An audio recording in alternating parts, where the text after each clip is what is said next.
Chapitre 1, mise en mouvement de translation. Thème du transport.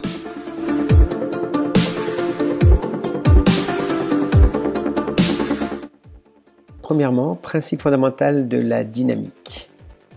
Donc, nous allons faire déjà un premier rappel de la classe de seconde sur les vecteurs, donc vitesse et accélération des mouvements rectilignes. Premièrement, définition, donc nous avons ici une trajectoire, le point M1 qui est défini à un instant T1, le point M2 à un instant T2 et le point M qui est situé entre les points M1 et M2.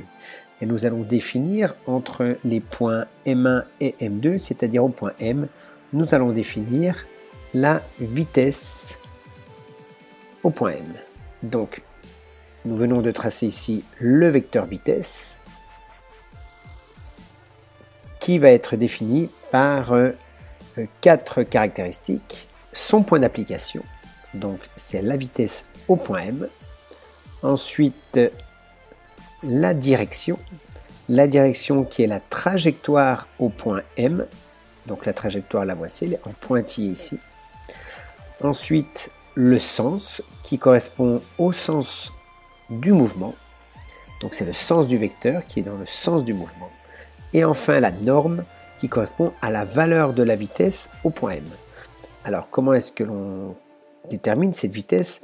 Par définition, la vitesse c'est la distance divisée par le temps. Ici la distance parcourue entre l'instant T1 et l'instant T2. Eh bien la distance ça va être M2, M1. Donc M2, M1, cette distance-là, parcourue pendant un temps delta T qui pourrait correspondre à l'instant T2 moins l'instant T1. Du point de vue unité, le vecteur vitesse est défini en mètres par seconde, puisque la distance est en mètres et le temps est en secondes. Si nous prenons le cas du mouvement rectiligne et uniforme, la distance d qui est en mètres parcourue par un système à la vitesse constante v en mètres par seconde pendant la durée delta t en secondes, lors donc d'un mouvement rectiligne uniforme est donné par la relation donc d est égal à v fois delta t. Je rappelle, v est égal à d divisé par delta t.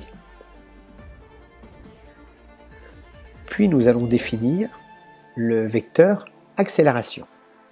Donc toujours le vecteur accélération au point M. Ici nous avons la trajectoire. Donc le point M1 à l'instant T1 va présenter une vitesse V1, enfin une vitesse Vm1. La vitesse au point M2 qu'on appelle Vm2. Et nous voulons définir l'accélération donc au point M. Donc le point M qui est situé entre le point M1 et le point M2. Donc dans un premier temps, le point d'application qui correspond au point M, qui est ici. Donc le point d'application du vecteur accélération est ici. La direction, eh bien c'est la trajectoire au point M. Donc l'accélération, dans notre cas de mouvement de translation, attention, hein, s'il y a des mouvements de rotation, ce n'est plus du tout la même chose. Donc ici, nous ne sommes qu'avec des mouvements de translation. Eh bien, nous avons ici le vecteur accélération qui va être suivant la trajectoire du point M. Le sens, eh bien, le sens va être déterminé par la différence entre la vitesse au point M2 moins la vitesse au point M1. Si cette différence est positive, eh bien, cela veut dire que l'accélération est dans le sens du mouvement. Si cette différence est négative, l'accélération va être dans le sens opposé au mouvement. Et la norme, donc voici le vecteur accélération que j'ai tracé ici au point M. La norme correspond à la valeur de l'accélération, donc ça va être la vitesse au point M2 moins la vitesse au point M1 divisé par le temps entre M1 et M2. Donc en ce qui concerne les unités La vitesse est exprimée en mètres par seconde et nous redivisons par un temps delta t en secondes, ce qui nous donne des mètres par seconde au carré. Je vous propose ici une forme de défi sous forme d'une conclusion qualitative. Je vous propose 3 cas. Le cas où l'accélération est positive, l'accélération est négative et l'accélération est nulle.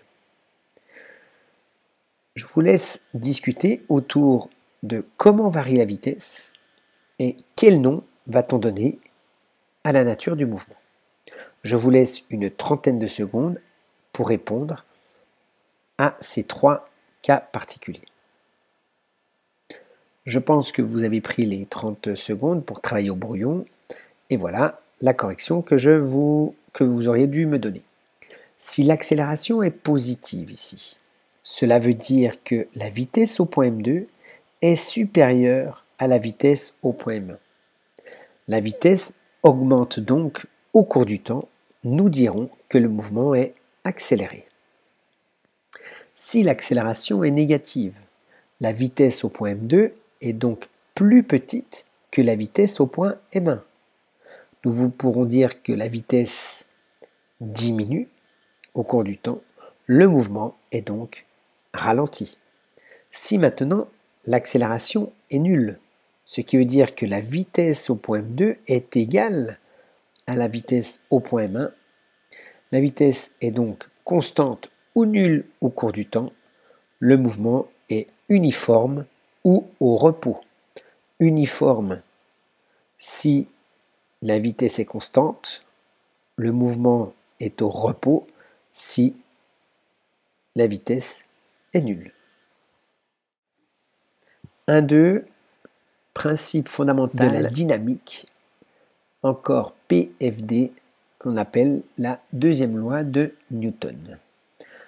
Donc, il faut dans un premier temps définir ce qu'on appelle un référentiel terrestre qui est repéré par les axes OX, OY, OZ. Il est vrai que dans nos cas, en général, nous allons travailler dans quelque chose de plan. Eh bien, nous n'aurons que 2 axes. Un système S de masse M qui est soumis à des forces extérieures. Ce système, donc c'est le système étudié.